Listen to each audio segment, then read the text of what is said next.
on this particular occasion, went into Prince Andrew's bedroom and his apartments, and on his bed was, I now know was 72, I said about 50, but I maid confirmed it was 72 because she had to count them. 72 teddy bears on his bed. On this particular occasion, it wasn't just the 72 teddy bears lined up on his bed that stunned royal staff, it was everything else that followed. Tonight, we're exposing the disturbing, humiliating, and downright lewd world of Prince Andrew's private party antics. From crude power games to sick pranks guests couldn't refuse, these accounts paint a portrait far darker than childish eccentricity. Grab your tea. This one gets uncomfortable fast. Former Royal Protection Officer Paul Page recalls a moment so surreal that even seasoned palace staff hesitated to talk about it. During a routine visit to Prince Andrew's private quarters, Page entered the bedroom and found something he could hardly process. 72 teddy bears, each positioned with meticulous precision across the bed. At first, he estimated around 50, but later colleagues confirmed the exact number. 72 stuffed animals, each one treated like a fragile relic. But the strangest part wasn't the collection. And he said the reason for that picture is that the maids have to put them back exactly like it's in that picture. He said if they don't, he shouts and screams and abuses them. And then a maid came out and confirmed that. She had to do that, otherwise he would shout and scream. There was a laminated instruction card kept in the bedside drawer. The card displayed a photo diagram showing the exact placement of every teddy bear, what order they belonged in, how they should sit, and the precise formation they must maintain. According to Page, this was no gentle preference. Staff were required to follow the diagram perfectly or face Andrew's explosive temper. One maid later confirmed the same. If the arrangement wasn't identical to the chart, Andrew would yell, scream, and verbally abuse them. To palace insiders, this wasn't eccentricity. It was entitlement sharpened with cruelty. Page even notes that among all royals he encountered, Andrew stood out like a sore thumb. No one liked him. As staff whispered about teddy bears and tantrums behind palace walls, a far darker storm was gathering outside. Prince Andrew's carefully protected world began to crack the moment his long-standing association with Jeffrey Epstein resurfaced, no longer as an uncomfortable rumor, but as a global scandal threatening the monarchy's reputation. He had been exposed as a liar in The Sun on Sunday after emailing Epstein saying, "We're in this together," just 24 hours after a photo emerged of him and sex abuse accuser Virginia Giuffre. The pressure was instant and suffocating. Headlines tightened around him, lawyers circled, survivors named him, and suddenly, Andrew, the man who once believed he was untouchable, began to panic. One of the clearest signs came in a moment the palace hoped would go unnoticed. Sarah Ferguson was set to celebrate her 66th birthday with a lavish party at their Windsor home. Guests were invited, caterers prepared, and the event was nearly underway. And on Wednesday, The Sun began revealing extracts from Virginia's memoir in which she claimed Andrew was entitled and saw having sex with her as his birthright. So Andrew, rather understandably, was in no mood to party and he called it off. Then, at the last possible moment, Andrew abruptly canceled the entire celebration. It wasn't illness or logistics, it was fear. The Epstein scandal was closing in, and he knew every camera, every guest, every whispered conversation might turn the spotlight back on him. This cancellation wasn't just a party decision, it was the first visible crack in Andrew's facade. It signaled what insiders already knew. The scandal had reached his doorstep, and nothing about his life, not his titles, not his privilege, not his carefully curated image, would ever be the same. As the Epstein scandal intensified, journalists who had encountered Prince Andrew over the years began stepping forward with stories that painted an unsettling picture. One of the most telling came from Emily Maitlis, the journalist who famously interviewed him for Newsnight. I said, "Didn't you hold a party for, Ghislaine Maxwell?" And he went, "No." And I thought, oh my God, I've got this wrong. Because I had my notes and I'd checked and I'd done all the research. And I was like, no, my research is crumbling. And then he looked up and he went, "It was a straightforward shooting weekend." She recalled asking Andrew whether he had held a party for Ghislaine Maxwell. His first reaction was a firm no, leaving her briefly doubting her own research. But then, without missing a beat, Andrew clarified, it was a straightforward shooting weekend. In that moment, Maitlis realized she was dealing with someone who lived in a completely different reality. To him, a party meant 500 guests, music, and grandeur. A straightforward weekend with 16 people, including Maxwell, was nothing of consequence. It wasn't a lie in his mind. It was a reclassification, a reshaping of events to fit his own worldview. This exchange revealed a troubling pattern: Andrew's instinct to minimize, deflect, or redefine situations that reflect poorly on him. Journalists who interacted with him over the years echoed similar concerns. They described a man who lacked self-awareness, operated with an inflated sense of privilege, and reacted defensively when confronted with uncomfortable truths. These testimonies weren't petty anecdotes, they were warnings. Signs of deeper behavioral issues long ignored by the palace, now coming to light only because the world finally began asking the right questions. The headlines won't go away, and neither will the questions the palace keeps trying to sidestep. Because behind Andrew's public downfall lies a network of whispers, senior aides, and unanswered allegations that continue to circle like smoke with no sign of clearing. And at the center of the latest storm is a name the public rarely hears: Lord Peter Roslin.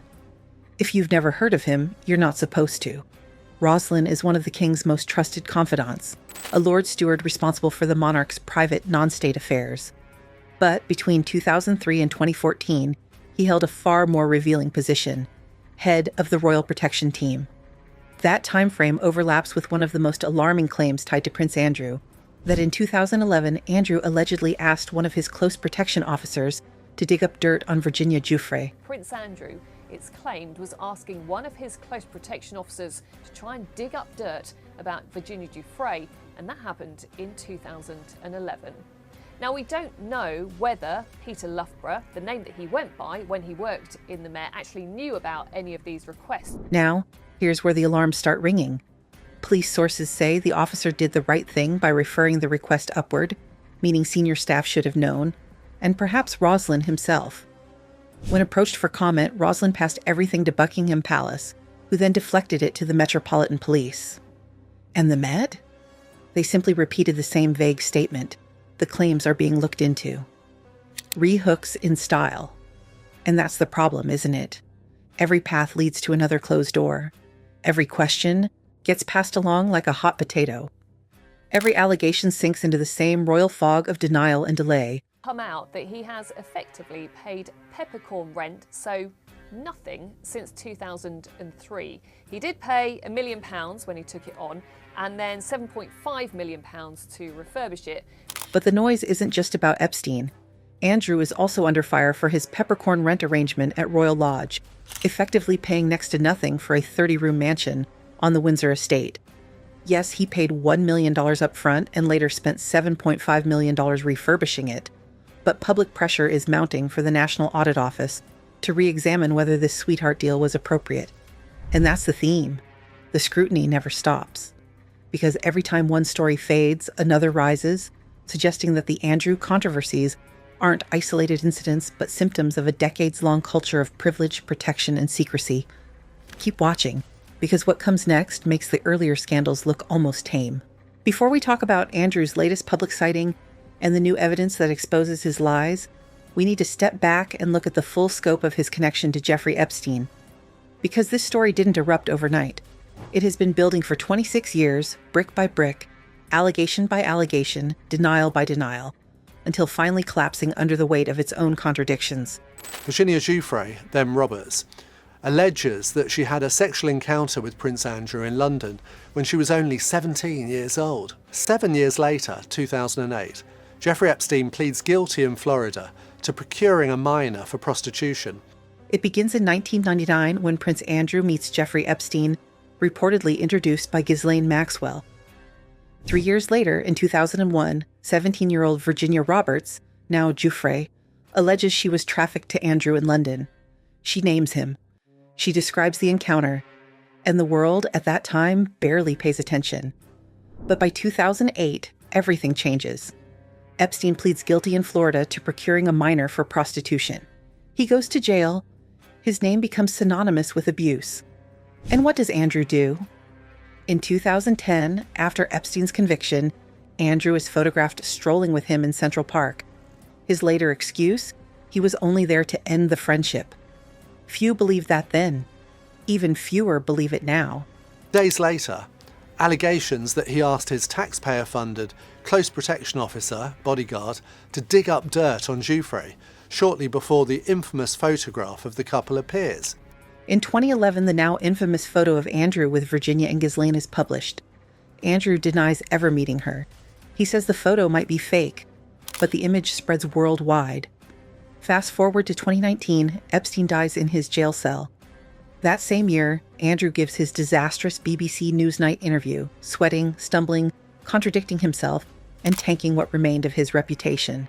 Days later, he steps back from all public duties. By 2021, Giuffre files a civil lawsuit. By 2022, Andrew quietly settles out of court, reportedly for $12 million. Then the bombshell, 2025 leaked emails showing Andrew was still in contact with Epstein in 2011, contradicting his insistence that he cut ties in 2010. And even more disturbing, he allegedly asked a taxpayer-funded protection officer to dig up Virginia's private information. Andrew continues to deny everything. But the timeline tells its own story, and it is devastating. Once the Epstein files resurfaced and the full 26-year timeline became impossible to ignore, the world watched to see what Prince Andrew would do next. And for nearly 7 weeks, he did nothing at all. No public outings, no rides, no appearances, just silence. But scandals don't evaporate because someone hides, and Andrew learned that brutally. This is for the first time since he was stripped of his titles, and of course the former Duke of York was photographed riding in the grounds of Windsor Castle with a female companion, but this is the first public sighting of him in almost 7 weeks. His first public sighting came unexpectedly. A quiet ride across the Windsor Castle grounds with a female companion. No speeches, no statements, just a man trying to look unbothered, hoping the world had moved on. But the timing was catastrophic. Because on the exact same day, newly released U.S. documents revealed something Andrew had spent years denying. The infamous photo with Virginia Giuffre was real, and Epstein himself confirmed it. Congress released thousands of Epstein files, including an email Epstein sent to a journalist openly acknowledging the photo, stating it was taken just, like many others, with members of my employees. This single document shattered one of Andrew's boldest claims, that he had never met Virginia, that the photo was fabricated, that it couldn't be him. But now, he's cornered by his own contradictions. Clearly, that's had a massive impact. He's wanted to stay away from prying eyes. Yes, it is significant. It's also significant that it's come out at the same time, that he's stepped out at the same time, that really, for the first time, we have seen proof that he was lying about that photo with Virginia Giuffre. Angela Mard, reporting on the revelations, didn't mince words. Andrew lied, and he lied repeatedly. The documents match the timeline. The email confirms the photo. The evidence is overwhelming. And so while his daughters continue charity work, while Catherine shares messages of change and William hints at reconciliation with Harry, Andrew stands alone, a royal frozen in scandal while the rest of the family moves forward. This sighting wasn't a return. It was a reminder. He cannot outrun the truth because every step he takes now leads straight back to Epstein, to Virginia, and to the lies that are finally catching up with him. And with all these threads woven together, the bizarre teddy bear rituals, the disturbing party games, the escalating scandals, the Epstein timeline, the leaked emails, the collapsing denials, we arrive at the moment that seals Prince Andrew's fate. Buckingham Palace has announced that Prince Andrew is being stripped of the title Prince. He will also be forced to move out of his royal housing. The palace says he's now known as Andrew Mountbatten Windsor. He had already given up other titles earlier this month, including Duke of York. Buckingham Palace has now made it official. Prince Andrew is no longer Prince at all. He is Andrew Mountbatten Windsor, stripped of his title, stripped of his patronages, and ordered to vacate Royal Lodge, the home he occupied for decades. This is not a quiet administrative shift. It is a historic humiliation, one the palace clearly hoped would draw a line under a decades-long pattern of entitlement, cruelty, and secrecy. Andrew's downfall did not begin with Epstein. It began with years of unchecked behavior, shouting at staff, abusing maids over teddy bear placement, humiliating women at parties, weaponizing pranks, and surrounding himself with people who couldn't say no. Epstein simply exposed what many insiders already knew. Andrew believed he could act without consequence. But consequences have arrived. The scandals have stuck. The questions haven't gone away. And even as he continues to deny every allegation, the monarchy has done what it long resisted, publicly distancing itself from him. This is not just the end of Andrew's public life. It is the end of the illusion that he could ever escape accountability. Andrew Mountbatten Windsor's story is no longer one of privilege, it's a cautionary tale. From teddy bears to trafficking allegations, every thread leads to the same truth. He ran from the truth for decades, but the truth finally caught him. What do you think about these revelations? Is he getting what he deserved? We would love to know your thoughts in the comments section below. If you enjoyed it, make sure to subscribe if you haven't hit the button yet,